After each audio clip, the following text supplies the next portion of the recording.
As a smoker, there is always news that is kind of annoying about actually smoking. And I think it's time that we spoke about smoking. We all know what smoking is. It's that dirty habit that will end your life early. And there is a lot of myths that go with smoking. Trust me, I've heard near enough all of them.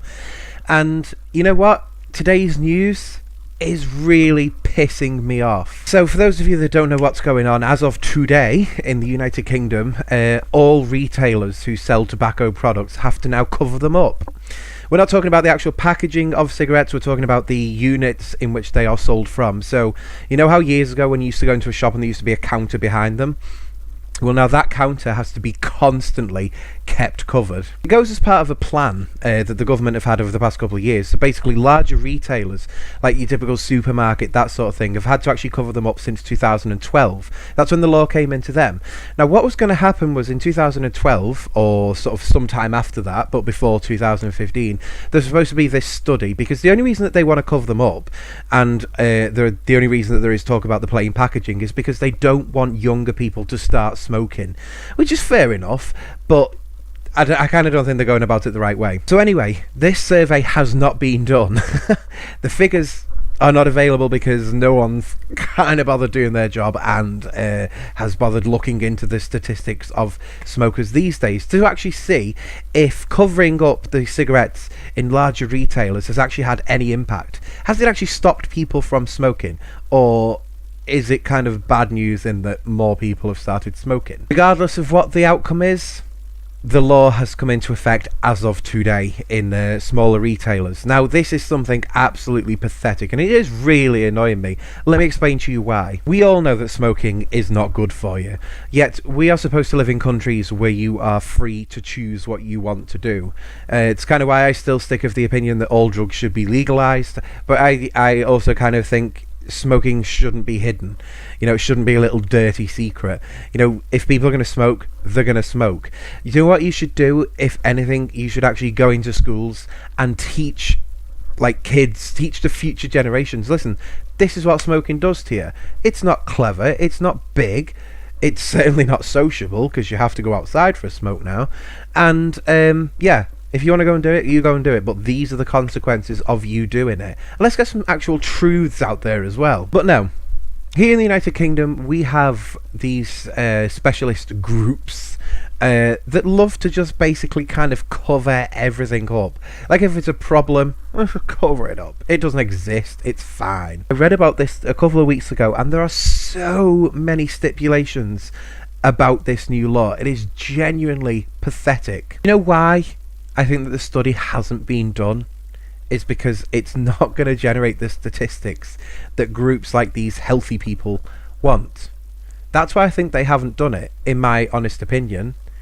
Like, they want people to stop smoking because it is unhealthy. Fair enough, it is quite unhealthy, but so's eating fatty foods. So why don't we shove all retailers to say, hang on, you're going to sell fatty foods, okay, put them in another room and you block that room off from sight. And if someone asks for something fatty, you go and get it. But until then, you have to keep it covered. And you're not allowed to display the prices neither, unless it's on like an A4 piece of paper. And there's also stipulation with the tobacco industry now about how big the lettering is. Yeah, that's how nitpicky these cunts are. Can you tell that I'm not happy about these changes? Look, at the end of the day, there are certain things that are not healthy for any of us to do. And I don't see why smokers have to bear the brunt of kind of everything. I mean, you look at smokers these days, I kind of think the same applies for America.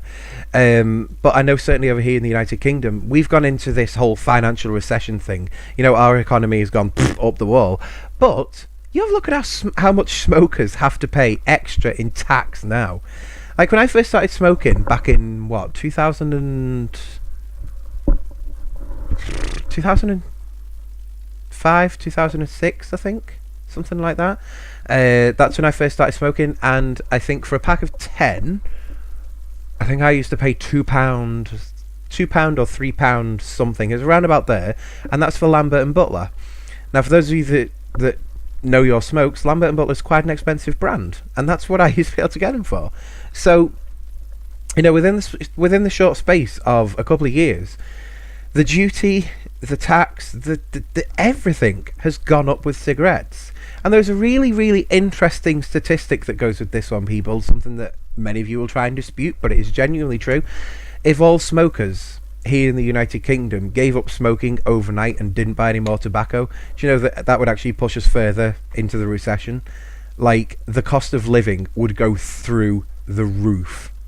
And yet, everyone seems to want us to give up.